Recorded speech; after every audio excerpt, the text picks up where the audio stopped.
안녕하십니까. 일본의 그 임진왜란 직전에서부터 음, 이토 히로부미를 비롯한 그 그들 나라 내에서의 그 소장파들의 개혁에 이르기까지를 한번 살펴보려고 합니다. 우리나라하고 이제 좀 엮여 있는 부분이 있죠. 많이 있죠. 근데 한국사를 다룰 때 이제 조금 더 살펴볼 부분들이 있고, 일본을 이제 주로 해서 한번 얘기를 나눠볼까 합니다. 우선은 오다 노부나가가 저번에 이제 말씀드렸을 때, 어, 이제 권력을 잡을 즈음에, 어, 히데요시가 이제, 히데요시로 이제 그 권력이 올라오거든요. 그리고 히데요시는 이제 노부나가의 가 이루지 못했던, 음, 거의 그 일본 전체를 통일을 해요. 우리가 알고 있는 그 도요토미 히데요시. 근데 이게 하극상의 아주 끝을 보여주는 어떤 상징과도 같죠. 왜냐하면은 히데요시는 그래도 그 이전 가문들은 명문가들이 그러니까 몇 개 가문들에서 이렇게 주로 나왔었는데 히데요시 같은 경우에는 완전히 개천에서 용난 그런 케이스거든요. 하극상을 통해서 이제 전국을 거의 통일을 하죠. 홋카이도까지도 이제 어, 통일을 하고 나서 무기를 이제 싹 빼앗고 무장할 수 없게 하고 검지라고 해서 또 땅을 측량하고 음 그리고 이제 또 이제 중간에 복잡한 그 얘기들이 있긴 하지만은 어 제가 초등학교 때 국민학교 말고 초등학교 때 교장 선생님이 조선왕조 500년이라고 하는 그 역사 드라마가 있었거든요. 아주 오랫동안 했던 장편인데 이순신이 등장하는 그 시기에 그걸 좀 보라고 얘기를 하시더라고요. 그래서 이제 그것을 전 원래 조선왕조 500년을 잘 봤었는데 그때 더 너무 재밌게 봤어요. 이순신 장군 나오는 거. 그, 그 역을 맡으신 그 배우분, 그 아드님도 배우분인데 어떻게 사고로 일찍 저기 하셨거든요. 아, 왜 이름이 생각이 안 나지? 이순신 장군. 너무나 재밌게 봤어요. 너무나. 근데 이제 처음부터 너무 안타깝죠. 왜? 그 조선왕조 500년 첫 편에 동래성이 하루 만에 부산에 상륙하자마자 하루 만에 그냥 동래성을 뺏기고 선조는 튀고 선조는 의주로 튀기 시작하고 그리고 이제 뒤에 이순신 장군이 나타나는 거죠. 근데 그때도 너무 재밌게 보고 이거 말도 안 돼 이랬거든요. 왜냐면 너무 전력 차이가 많이 나는 그런 데서 이겨버리니까 다. 근데 나중에 커서 기록을 보고 더 말도 안 되는 거예요. 37척의 배를 침몰시키는데 우리 쪽은 경상 한 명 그리고 연전 연승 말도 안 넬슨을 그러니까 이순신을 넬슨에 비유를 하던데 넬슨은 그러니까 우리나라는 일본이랑 전력 차이가 아주 열세였는데 말도 안 되게 이긴 거고 넬슨은 그렇지 않거든요. 근데 어쨌든 간에 그 이후로 이제 의병들 김천일, 그 홍위 장군 곽재우, 고경명, 서산대사 등등 이제 막 나타나고 해서 이제 육지에서도 이제 승리를 하고 하는데 그때 이제 이여송이 이제 명나라에서 이여송을 보내죠. 어, 여기까지 하고 이제 일본 상황을 다시 한번 가볼게요. 이 전쟁이 도자기 전쟁이라느니 뭐 무슨 전쟁이라느니 얘기가 많은데 무역전의 성격이 강하죠. 그냥 감합 무역. 얘들은 무역을 하고 싶었던 거예요. 실제로는. 근데 그게 안 됐던 거죠. 그게 안 됐던 거죠. 그러니까 명분상으로는 정명가도 명나라를 칠 거니까는 길을 비켜달라 이거 아니에요? 명분상으로는 인도까지 간다고 그랬어요. 일본이. 근데 실제로는 무역전이었죠. 그게 현대 세계와도 현대에도 이제 그 명분이랑 실제 그 원하는 거랑 다른 경우가 많이 있잖아요. 지금 우리나라를 둘러싼 그 몇 개국에서 일어나고 있는 일들도 그런 것들이고 무역 전쟁이죠, 그죠? 근데 이제 그때는 이제 무역 전쟁이 진짜로 국방 전쟁으로까지 가는 거죠. 그 중간에 이제 뭐 그 명나라의 신유겸이라고 하는 사람이 농간을 부리고 해서 이 협상이 잘 안 되고 해서 또 정유재란이 일어나고 하거든요. 근데 이제 그 과정도 참 또 현대사랑 겹치는 부분이 막 생각이 나고 우리나라는 그때 협상 테이블에 앉지도 못했어요. 명나라하고 일본하고 이렇게 하고 중국 쪽 사신이 마음대로 이렇게 했다가 다시 또 전쟁이 일어나고 그랬는데 이제 그러고 나서 히데요시 그러니까 졌죠. 일본이 졌죠. 그리고 히데요시가 죽고 도쿠가와 이에야스가 이제 세력을 잡아요. 이 사람이 영원한 2인자였는데 그리고 신중했어요. 신중하게 이렇게 하다가 죽고 나서 이제 권력을 잡고 에도의 막부를 에도 시대로 이제 오는 거예요. 드디어. 그래서 이제 동군이라고 해요. 이 에도 쪽을. 그리고 이제 그 이제 서쪽에는 미스나리를 중심으로 해서 서군이라고 하는데 1600년에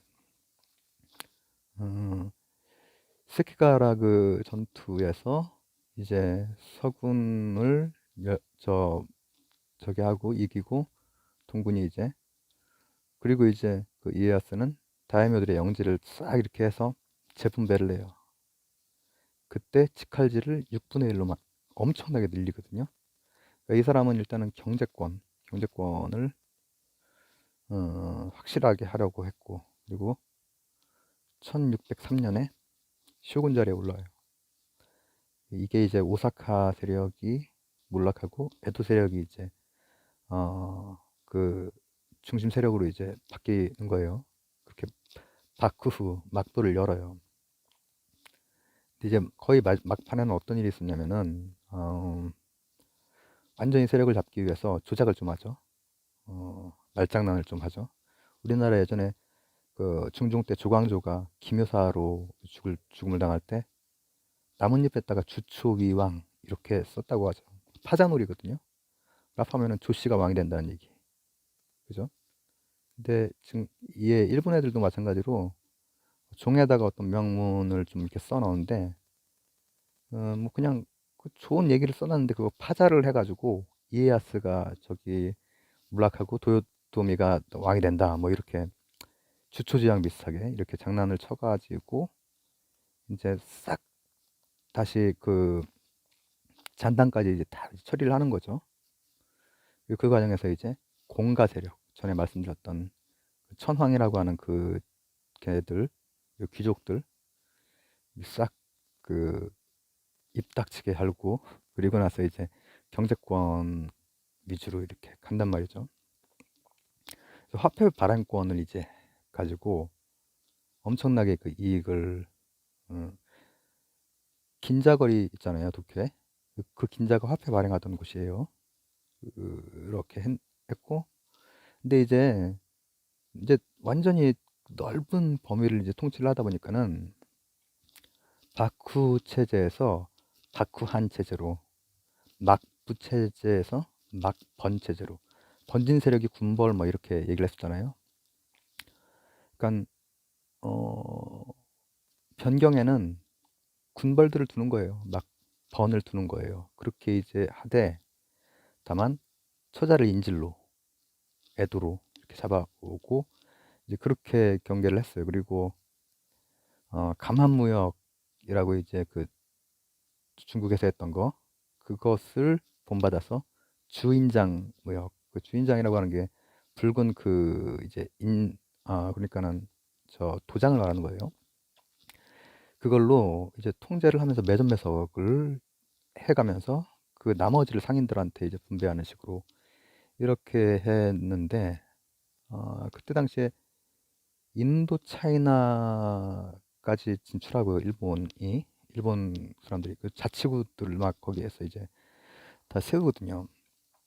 뿐 아니라 서양하고도 에스파냐나 로마하고도 왔다 갔다, 심지어는 멕시코까지 1613년에 멕시코까지 가요. 근데 이제 그러다가 그리스교하고 뭐 갈등, 신국이거든요. 이게 신풍이 있고 신국이잖아요. 그러니까는 그리스교가 이제 뭔가 자기들한테 위협적인 요소가 된다고 생각을 하고 그 후미에 이제 그 밟는 거예요. 그 그리스도 그 그림을 밟고 지나가게 하는 거, 뭐 이런 것도 한단 말이죠. 그러다가 한 1637년부터는 이제 쇄국 정책으로 이제 본격적으로 나가요. 근데 네덜란드만 좀 예외. 그래서 난학이라고 하는 것이 18세기까지도 이제 난학이 이제 발달을 하거든요.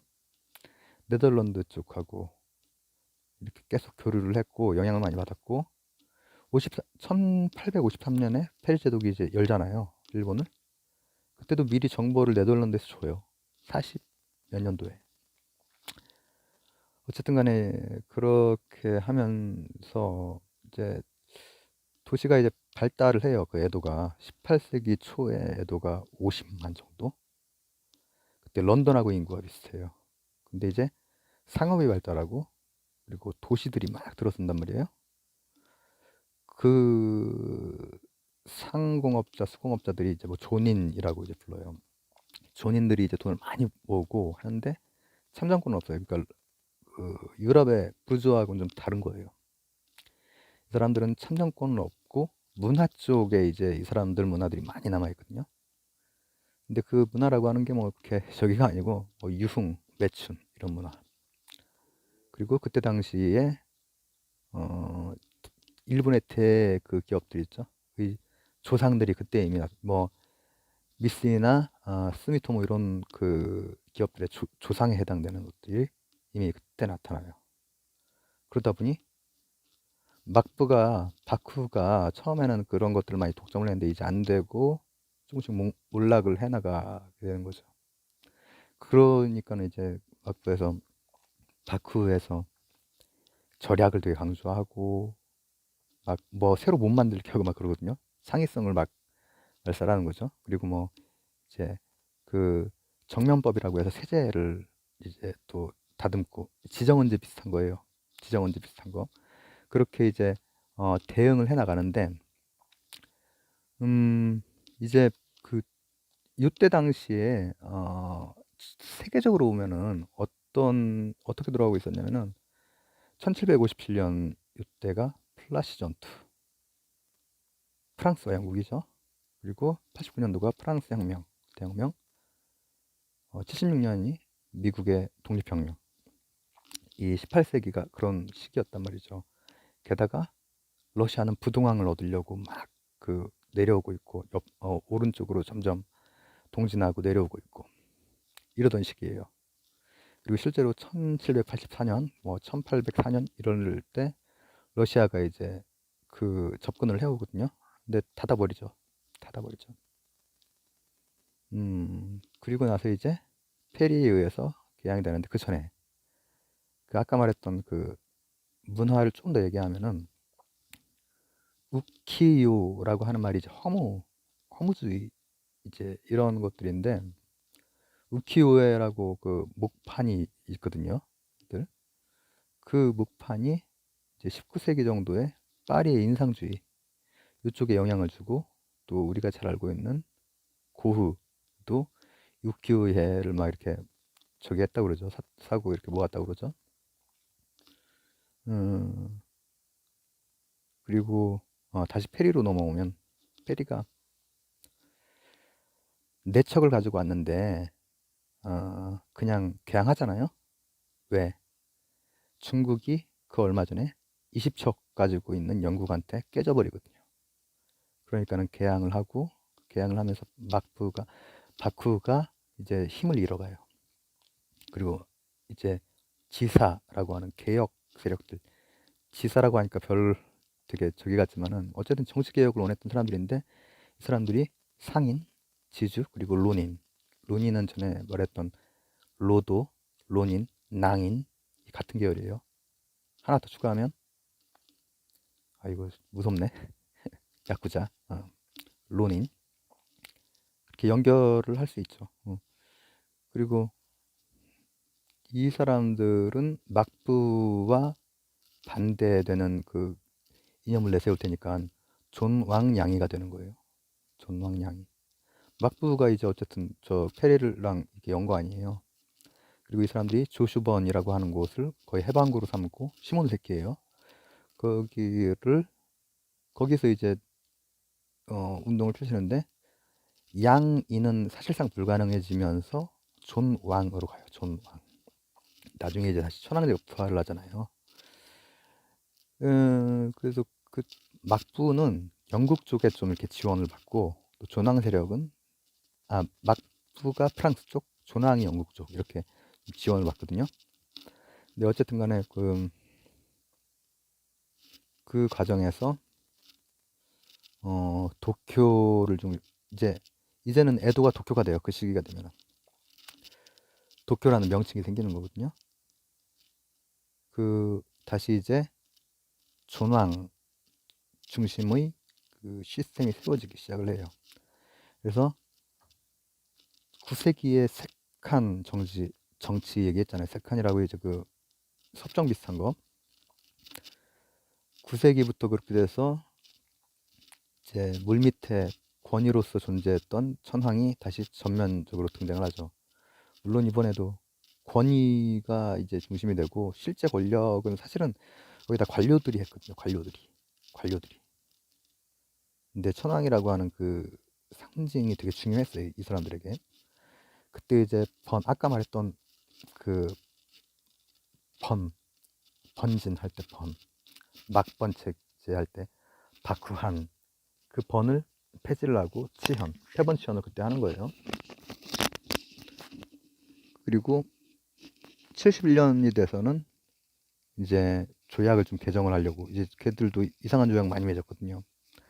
미국이랑 유럽에 사절단을 보내는데 이때도 관료를 보내요. 관료를 보내고 화훈양자라고 해서 일본의 정신 그리고 그쪽의 제도. 근데 그 제도를 이제 그래도 한중일 삼국으로 봤을 때 개혁 중에서 제일 그 제도적인 개혁을 철저하게 하죠. 얘들이.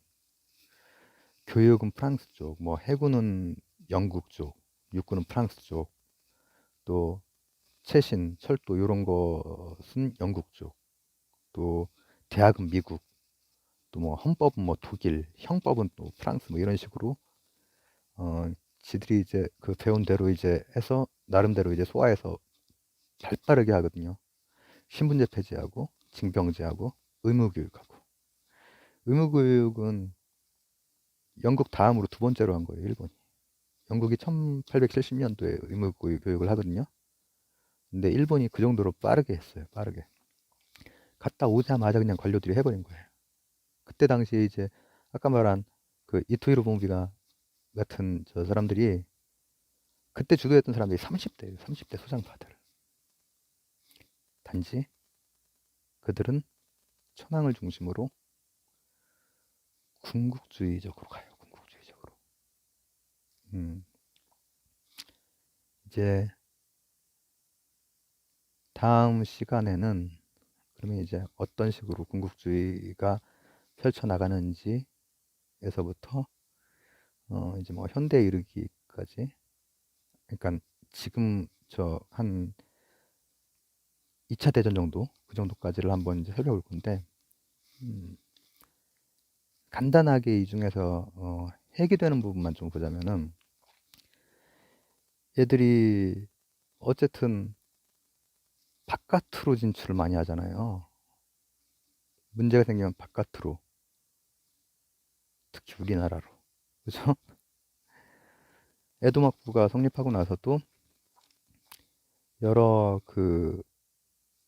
뭐랄까, 여러 반발들을 바깥으로 해결하고, 또 이 메이주신 요때도 요 안쪽에 여러 복잡한 사정들이 있거든요. 이것을 또 정한론으로 이렇게 하고, 결국은 이제 그때는 이제 정한론이 바로는 실행이 안 됐는데 좀 지나고 나서 결국은 해버린 거죠, 그죠? 그 사이의 그 과정을 잠깐 살펴봤습니다. 다음에 뵙겠습니다.